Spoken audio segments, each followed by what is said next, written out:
আমরা এমন কোনো মেধার পরীক্ষা নিতে সোমবার শিক্ষামন্ত্রী আনম এহসানুল হক মিলন স্কুলে ভর্তির ক্ষেত্রে প্রচলিত লটারি পদ্ধতি বাতিলের সিদ্ধান্তের কথা জানান। আমরা লটারি সিস্টেম উইথড্র করলাম, দ্যাটস ইট। আমাদের যে বছরের প্রথমে পরীক্ষা অ্যাডমিশন পরীক্ষা যেটা হয় সেটা আমরা লটারির পরিবর্তে পরীক্ষা নেওয়ার ব্যবস্থা করতে যাচ্ছি। প্রথম শ্রেণীতে ভর্তি নীতিমালা পরিবর্তনের ঘোষণার পর বিভিন্ন মহলে তীব্র প্রতিক্রিয়া দেখা দিয়েছে। শিক্ষাবিদ, অভিভাবক সহ নানা শ্রেণী পেশার মানুষজন বলছেন, ছোট শিশুদের ভর্তি পরীক্ষার প্রতিযোগিতায় ঠেলে দেওয়া উচিত নয়। অনেকেই শিক্ষা জীবনের একেবারে শুরুর স্তরে পরীক্ষা পদ্ধতির বিরোধিতা করেছেন। তবে লটারি পদ্ধতি নিয়েও সবার একমত অবস্থান নেই।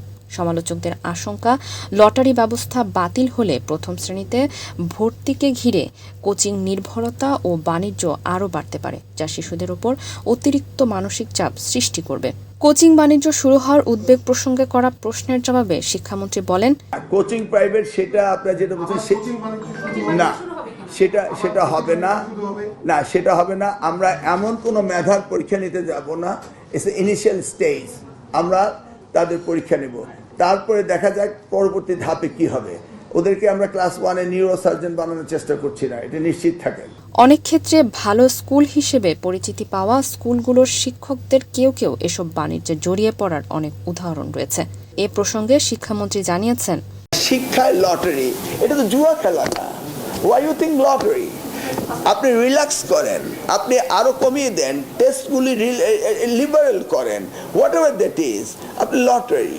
প্রথম শ্রেণীতে ভর্তি নীতিমালা নিয়ে চলমান আলোচনায় বিভিন্ন মতামত সামনে আসছে। কেউ কেউ বলছেন, ভর্তি প্রক্রিয়া ক্যাচমেন্ট এরিয়া ভিত্তিক হওয়া উচিত, যাতে নির্দিষ্ট এলাকার শিক্ষার্থীরা কাছের স্কুলে ভর্তি হওয়ার সুযোগ পায় এবং সব শিক্ষা প্রতিষ্ঠানে সমমানের শিক্ষা নিশ্চিত করা যায়। অন্যদিকে অনেকেই শিক্ষা জীবনের শুরুর পর্যায়ে ভর্তি পরীক্ষার বিরোধিতা করছেন, কারণ এতে ছোট শিশুদের অপ্রয়োজনীয় প্রতিযোগিতার মুখে পড়তে হয়। তবে প্রয়োজন হলে শিশুদের বয়স ও মানসিক সক্ষমতার সঙ্গে সামঞ্জস্য রেখে সীমিত আকারে মূল্যায়ন পদ্ধতি চালু করা যেতে পারে।